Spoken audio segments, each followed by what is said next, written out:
Bienvenue dans le podcast des Ones, celles et ceux qui osent nourrir leur exception. Je suis Afida Benour, Business and Life Nomad Coach et fondatrice du mouvement One. J'ai créé ce podcast pour les chefs d'entreprise en crise d'identité que j'accompagne, pour les aider notamment à ne plus jamais se dénigrer, s'oublier ou perdre confiance et énergie, pour créer un changement concret et un impact durable dans votre vie personnelle, relationnelle et professionnelle. Rejoignez vous aussi le mouvement One. Ce podcast met à l'honneur ces femmes pour vous inspirer, pour impacter le monde, un acte d'amour à la fois, à commencer par un acte d'amour vers soi. Bonjour les Ones, celles et ceux qui osent nourrir leur exception.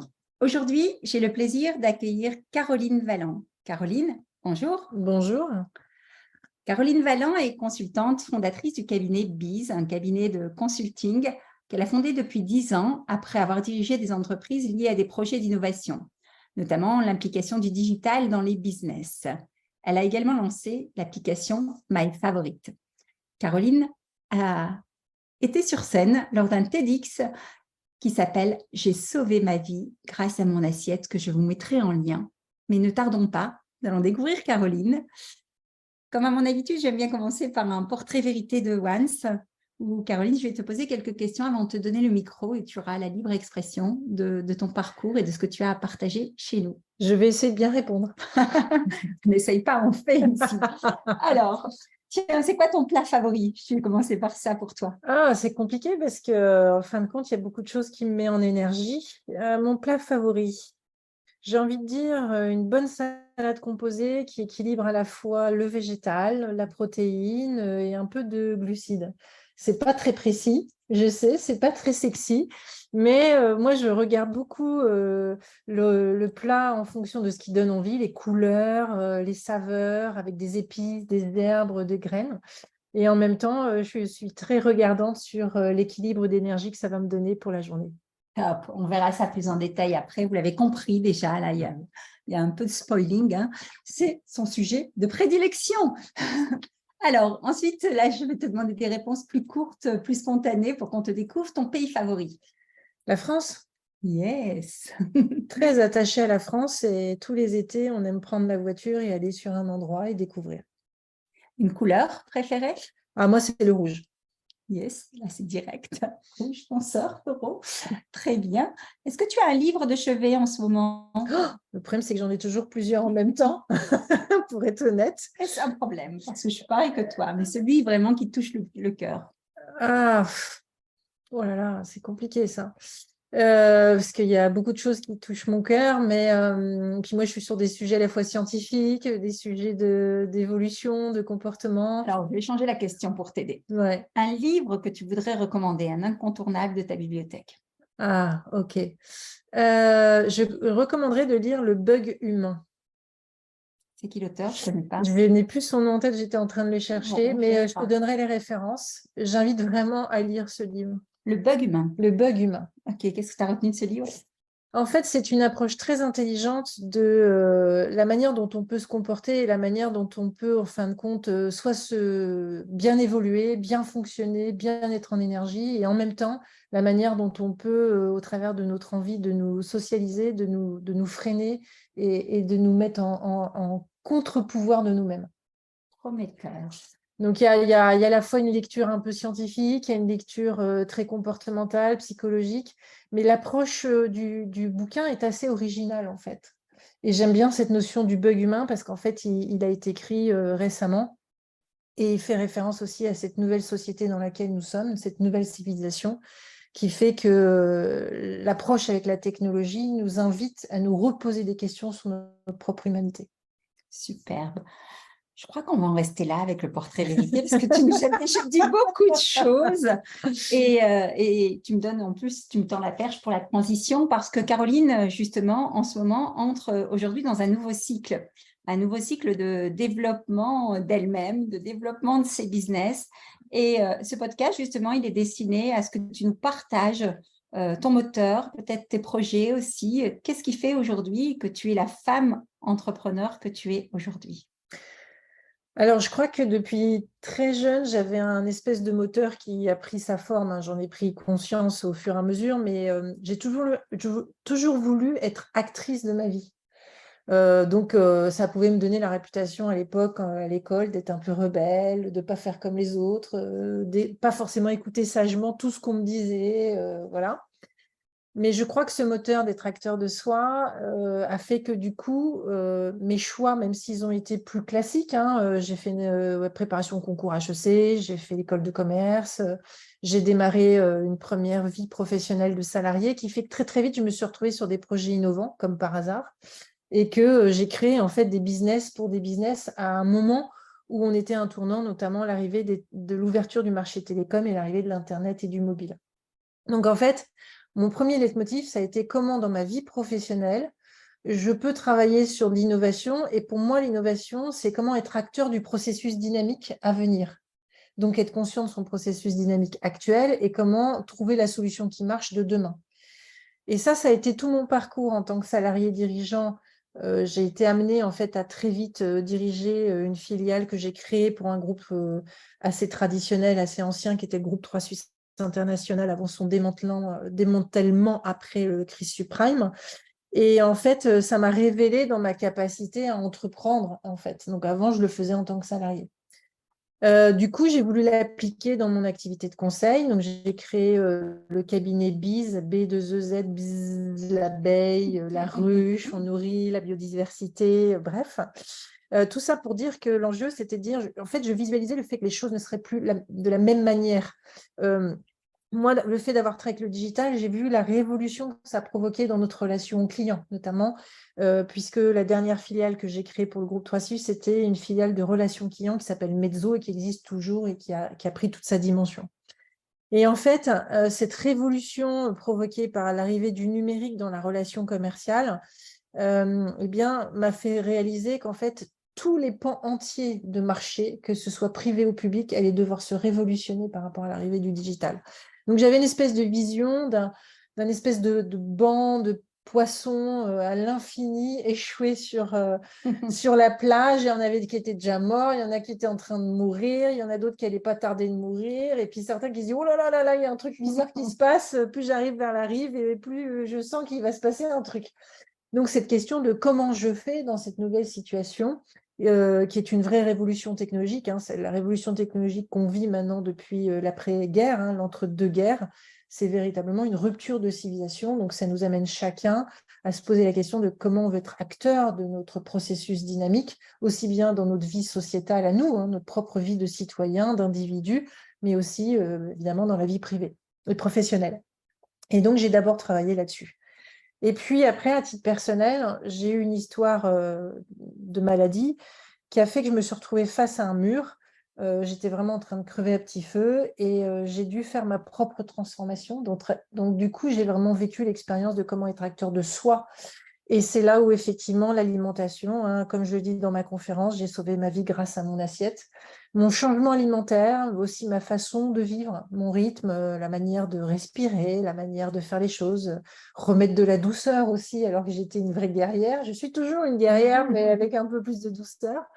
Eh bien, en fait, ça a été mon deuxième expérience de transformation et c'est là où j'ai créé effectivement cette application mobile qui répond à un enjeu pour des gens comme moi, qui devons retirer certains aliments de notre alimentation.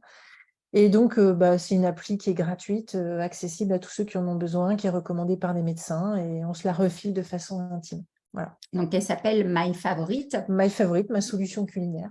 Génial. Un jeu de mots en anglais. Excellent.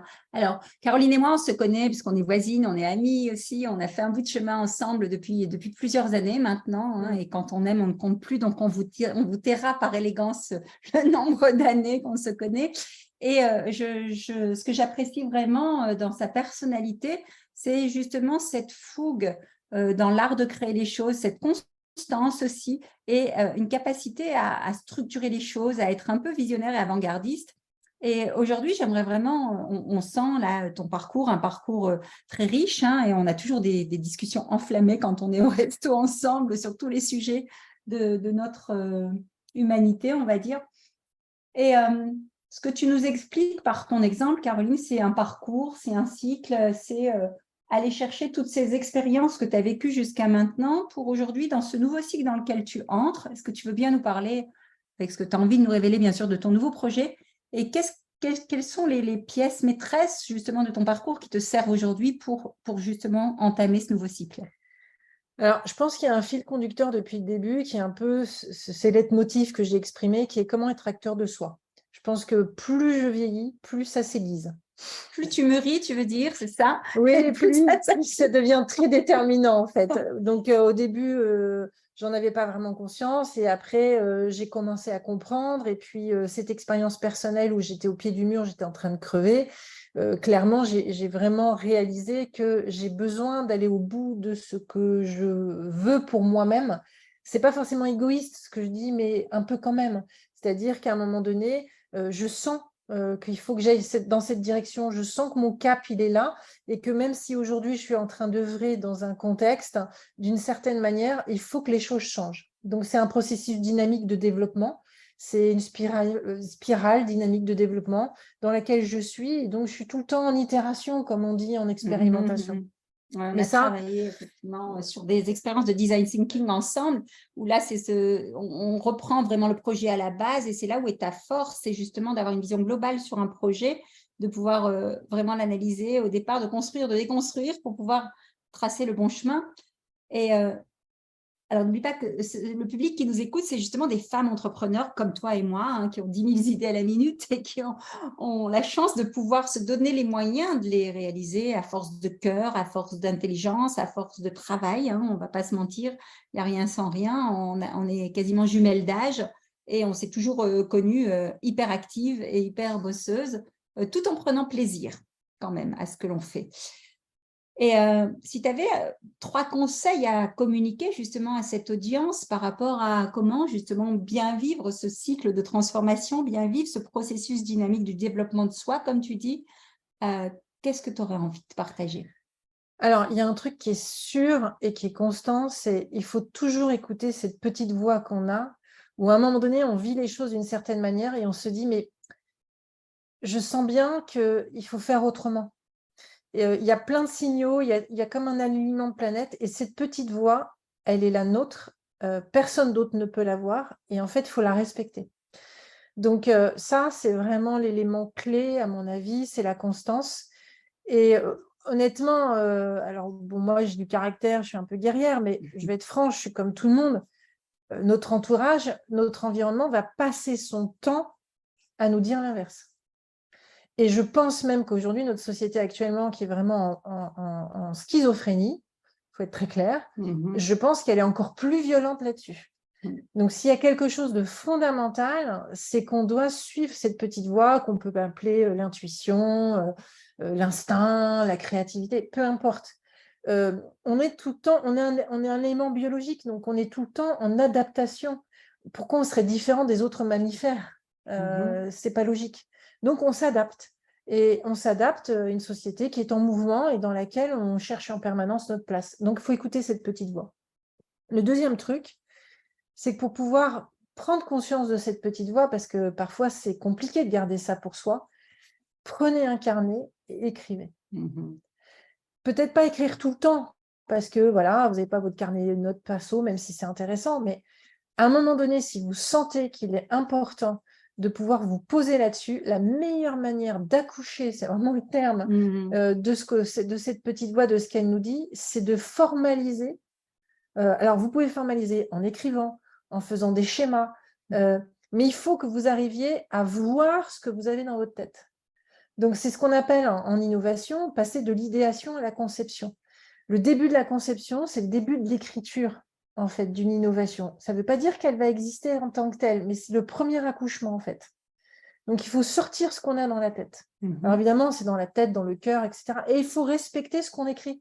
C'est-à-dire qu'il ne faut pas essayer de contrôler ce qu'on écrit ou ce qu'on dessine. Il faut le faire spontanément et relire à tête reposée plus tard. Et c'est comme ça qu'on fait un effet miroir de soi-même.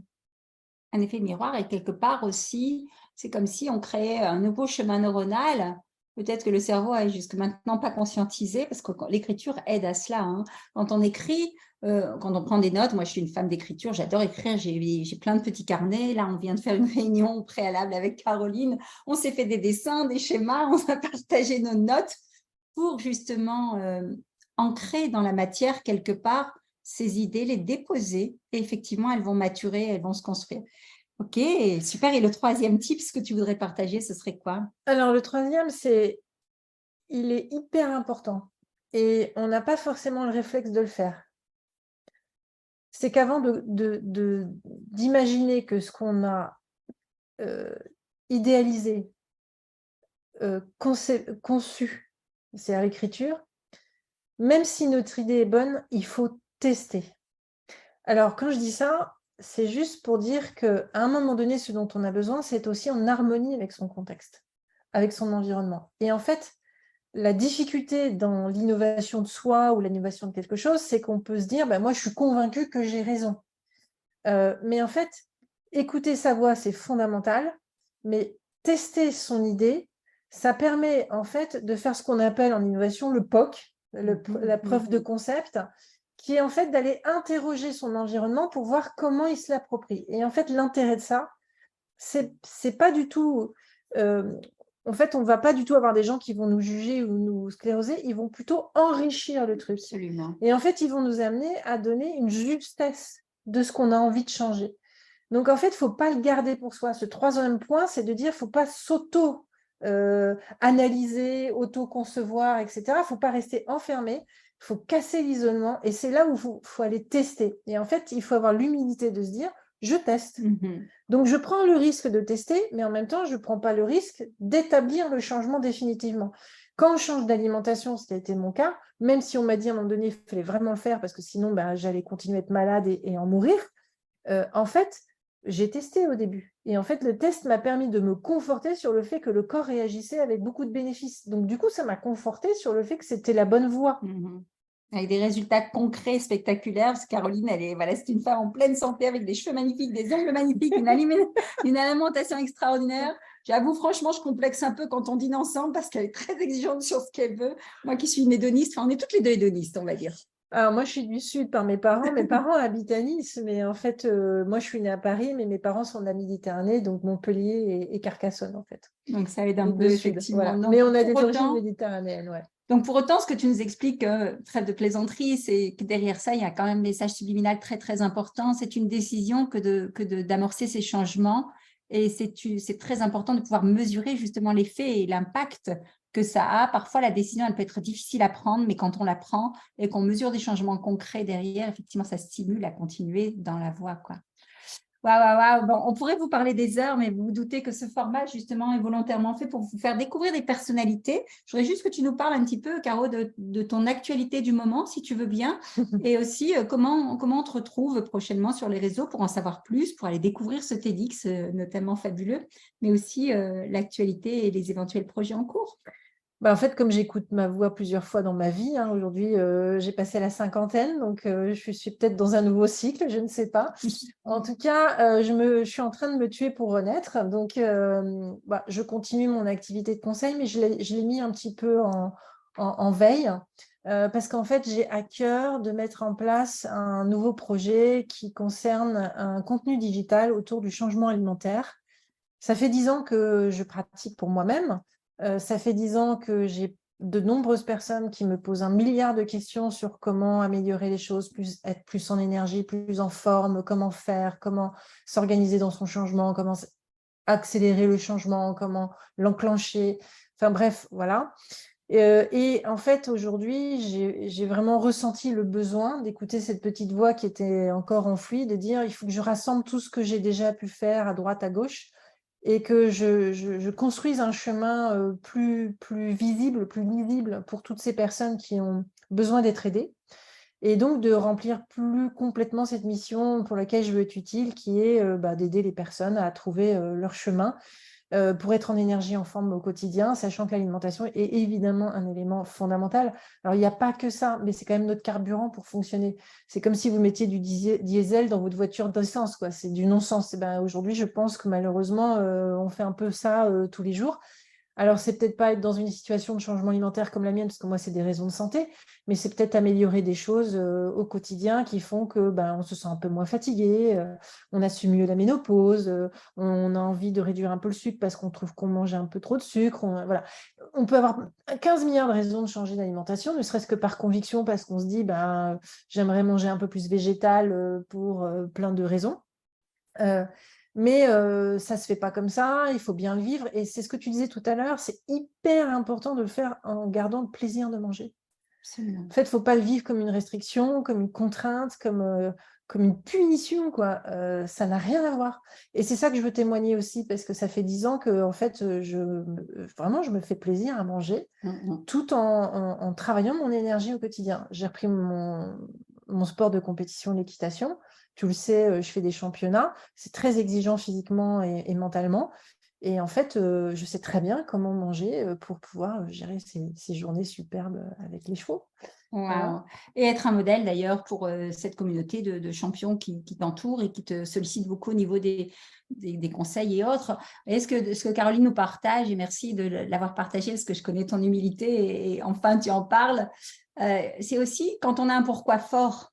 Un changement, on va l'amorcer aussi parce qu'on a un pourquoi fort. Tes 2 pourquoi, c'était bien entendu de recouvrer la santé, c'était vital dans un premier temps, mais c'était aussi peut-être de garder ton standing au niveau compétition ou du moins le reconquérir, chose que tu as réussi à faire. Et vous voyez, c'est ça, c'est quand on initie un nouveau projet, quand on est dans un nouveau cycle, c'est aussi se dire, OK, bien sûr, il y a ces causes, ces moteurs, on va dire, internes, mais il y a parfois aussi des causes externes qui sont plus grandes que nous et qui vont nous pousser au derrière et qui vont vraiment jamais nous faire dévier de notre ligne directrice.